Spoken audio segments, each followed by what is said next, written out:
We continue now at the top of Daf Yomi Gemara, Meseches Beitzah. This is Beitzah Daf 5b. The Gemara here continues. A Beitzah Rabbi Eliezer had fourth-year fruits. Ubikesh lahafkiro la'aniyim, and he wanted to make them hefker for the aniyim. Rashi over here says lahafkiro la'aniyim shil ketuheim. Let them collect the fruits. V'yalu l'Yerushalayim v'yochlu sham. They'll bring it up to Yerushalayim and they'll eat it over there. Shayal of Torach lahalo sham aperos. The point was it was difficult for him to bring the fruits up, and again there was a takana that if you lived within 1 day's walk of Yerushalayim, you weren't supposed to redeem the fruits. You're supposed to bring the fruits themselves up to Yerushalayim.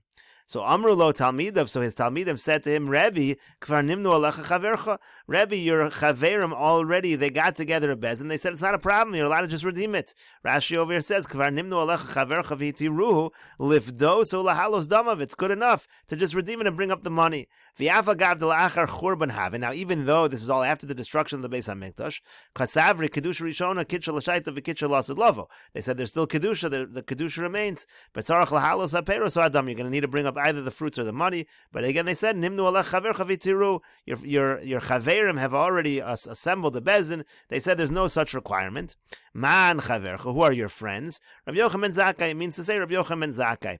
So the Gemara now says the point of bringing this, Taima denimnu, the only reason why it was now permitted, why you didn't have to bring the fruits themselves, is because a bezin got together and undid the original takana. Halo nimnu lo. But if they would not have gotten together and done that, it would not have worked. In other words, you see that if you have a davar shebeminyan, if you have something that already a bezin said was a certain takana or a certain prohibition, the bezin has to get together to undo it. Rashi over here says, Taima denimnu halo nimnu lo v'afagav demimelo lesel takan takamaisa. Now, even though really there shouldn't be any takana anyways, who the whole reason for the takana, why did you have to bring the fruits themselves up, was in order to adorn the marketplace of Yerushalayim. But now it's already been destroyed. So malan alatra, l'tzorach hanachrim. What we need to decorate the marketplace of Yerushalayim for the nachrim, for the non-Jews. So even though logically it should have been clear that the takana is no longer there, but you see from this story they had to actively assemble a bezdin in order to undo the original takana. And the Gemara now says, Mai v'yomer, what is the reason why you had to bring another proof? They brought two psukim. Again, the Gemara in the previous Amud brought two different psukim to also show this idea that you need a bezdin to come and undo a takana. Rashi over here says, Mai v'yomer, kolamar keitzad anu l'meida min hamikra harishon, v'lo nemru shnayim. Really two questions the Gemara is asking. What is the proof from the first pasuk that was brought in the previous Amud, and why did you need a second pasuk as well? So the Gemara says as follows. Hachi kamer, here's what it means to say. Michdi ksiv, let us see. The pasuk already says by Har Sinai, Hayu nechonim l'shlosha siyamim al tikshu Elisha, be prepared for 3 days. Don't be together with your wives. So therefore, leich emor lahem shuvu lachem li'alechem lamali. What is the purpose of saying, when it was time to now return to their tents, to their wives, why does he have to say, go return to your tents? As Rashi over here says, Hachi kamer kach lamed min harishon. Here's the first pasuk, what the proof is. Michdi ksiv hayu nechonim l'shlosha siyamim al tikshu Elisha. Again, by Har Sinai it says, for 3 days, don't be together with your wives. Get ready. So you see already Memela that after the 3 days are up, once they've received the Torah, of course they could go back to the tents. So why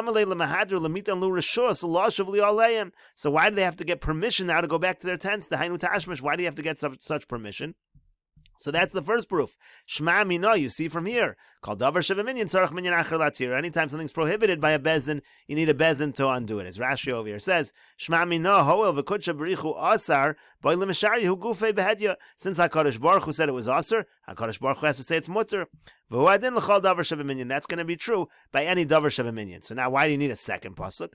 V'chi teima lemitzvas ona hu dasa. So maybe you'll say the reason why in that particular case you needed a pasuk to undo it was really for the mitzvah's ona, was really because there was a mitzvah involved when the husbands would go back to their wives. Rashi over here says, the second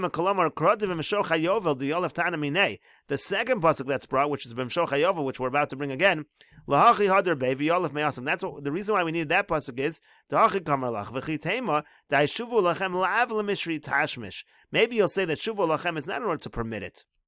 It really was permitted automatically. Maybe there's actually a command over here. In other words, the fact that they're permitted to their wives, you're right, that is obvious. But maybe what HaKadosh Baruch Hu was saying was, you actually have a mitzvah's ona. You have a mitzvah now to be together with your wives. Maybe that's what was going on. So it's no proof that you need a bezin to undo the original prohibition. So that's why I bring another proof. So Tashma coming here, b'mishoch hayovel hema yalu bahar. It says that when the shofar is blown, so then you can go back on the mountain on Har Sinai. Again, michdi ksiv, let us see, doesn't the pasuk already say, gamatzon ve'abakar al yiru el mula harahu? It says that the animals shouldn't graze on the mountain.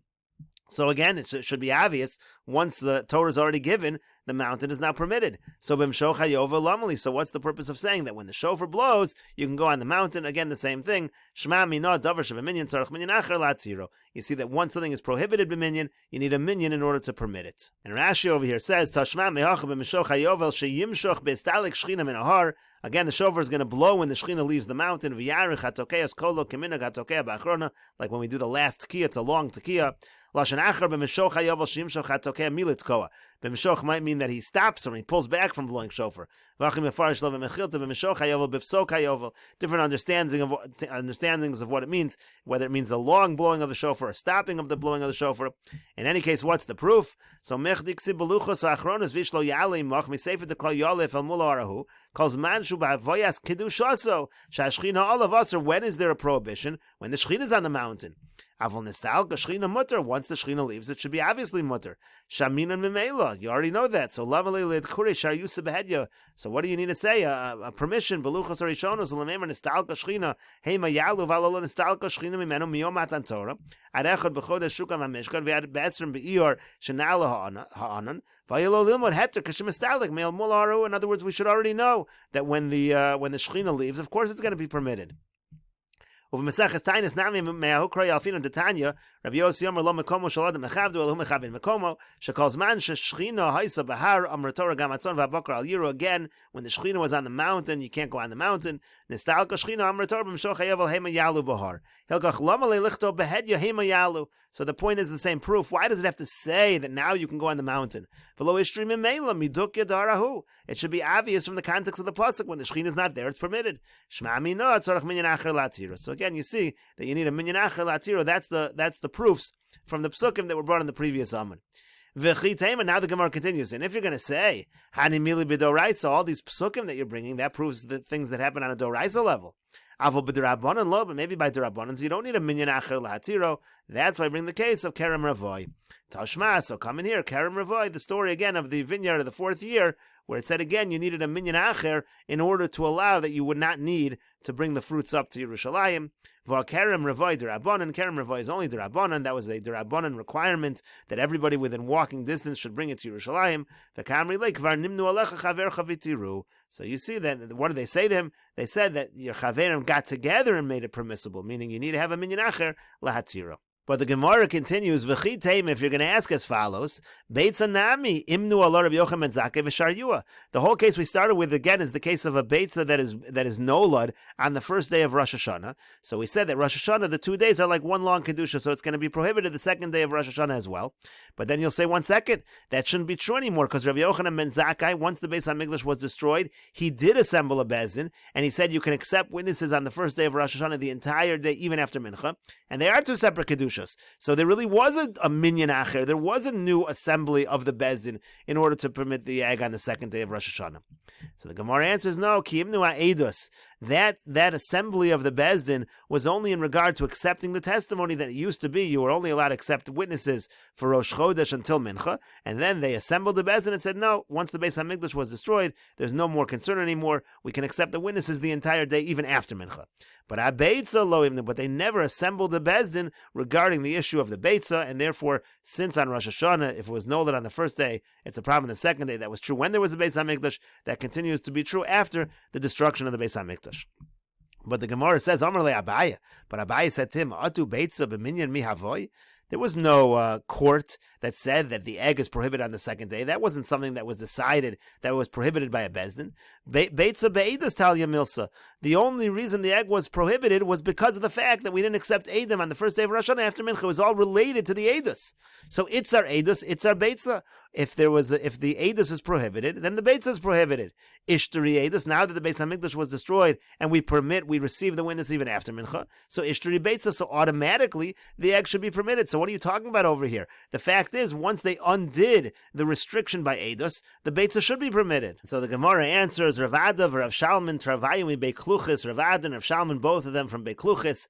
Amri, they answer as follows, Af mitakonas Rabbi Yochanan ben Zakkai va'elach, even from the time of the takon of Rabbi Yochanan ben Zakkai and onwards, Beitzah Asura, still the case of the Beitzah remains Asur. In other words, even though we accept witnesses after Mincha, once the Beis HaMikdash was destroyed, and even though really in Bezin it is now two separate Kedushas, the 2 days of Rosh Hashanah are not one long Kedusha, still the case of the egg remains Asur. My time, what's the reason? Meheira Yibada Beis HaMikdash, because quickly the Beis HaMikdash should be rebuilt. V'yomrim, people will say, Ishtakad last year, Milo Achalnu Beitzah b'Yom Tov Sheni, didn't we eat the egg on Yom Tov Sheni, on the second day of Rosh Hashanah? We did that. Hashanami Nechel, let's do it this year also. V'lo Yadi, and they're not going to realize the Ishtakad Shtei Kedusha saying that last year they were two separate Kedushos. V'hashta Kedusha Achas, and now that the Beis HaMikdash was rebuilt, it's all one Kedusha. But the Gemara says, Ihachi, if that's the reason, if the reason why the egg is Asur is because of the fact people are going to get confused when the Beis HaMikdash gets rebuilt, so Eidos Nami Lo Nekabel. We should apply the same logic by the witnesses as well, and we should say let's not accept the witnesses after Mincha. My time, what's the reason? Meheira Yibana Beis HaMikdash, because quickly the Beis HaMikdash might be rebuilt. V'yomrim, people will say, Ishtakad Milo Kibalnu Eidos HaChodesh Kol Yom Kulo. Last year we accepted the witnesses the whole day. We didn't stop at Mincha. So Hashanami Nekabel. Now also we should accept them after Mincha as well. So why is it that you're applying this logic to the Beitzah, but you're not applying it to the acceptance of the witnesses? And the Gemara says, Hachiyashta, what kind of comparison is this? Hasam over there, Eidos Masura LeBezdin. When it comes to Eidos, that's something Bezdin handles. Bezdin is not going to get confused. Those are experts in the halacha. They're going to understand that the halacha has changed with the rebuilding of the Beis HaMikdash. But Beitzah L'chol Masura, when it comes to the fact that the egg is prohibited or permitted, that's something that belongs to everybody. Everybody's going to be applying that halacha, and there really will be a possibility of confusion, and therefore, even now that the Beis HaMikdash is destroyed, the Beitzah is going to be Asur on Rosh Hashanah. And the Gemara continues, Rava says, Afmi takonis Rabbi Yochanan ben Zakkai vo'elach Beitzah Asura.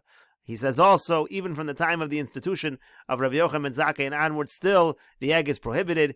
Milo moder Rabbi Yochanan ben Zakkai shimbo edem in aminchu lamala. But he gives a different reason. Because wouldn't even Rabbi Yochanan ben Zakkai admit that, let's say, after the Beis HaMikdash is destroyed, let's say edem do come after mincha, shenoag enosa yom kodesh lamachar kodesh, we would certainly treat both days as holy. As Rashi over here says, Milo moda avagav detikin lakavel edus hachodesh kol hayom. Even though Rabbi Yochanan ben Zakkai made an institution that we accept the Edom all day, Lios Monin Lamoados Min Harishon, and we assume that Rosh Hashanah was the first day. In other words, if Edom come even at the very end of the first day, we're going to say that the first day is Rosh Hashanah. Ve'afilu bo Edom la'achar Mincha, even if they come at the end of the first day after Mincha, Aval milazos yontav sheni lo nekro takon rishonim mimakoma. In that situation, when Edom would come very late, we still would make a yontav sheni.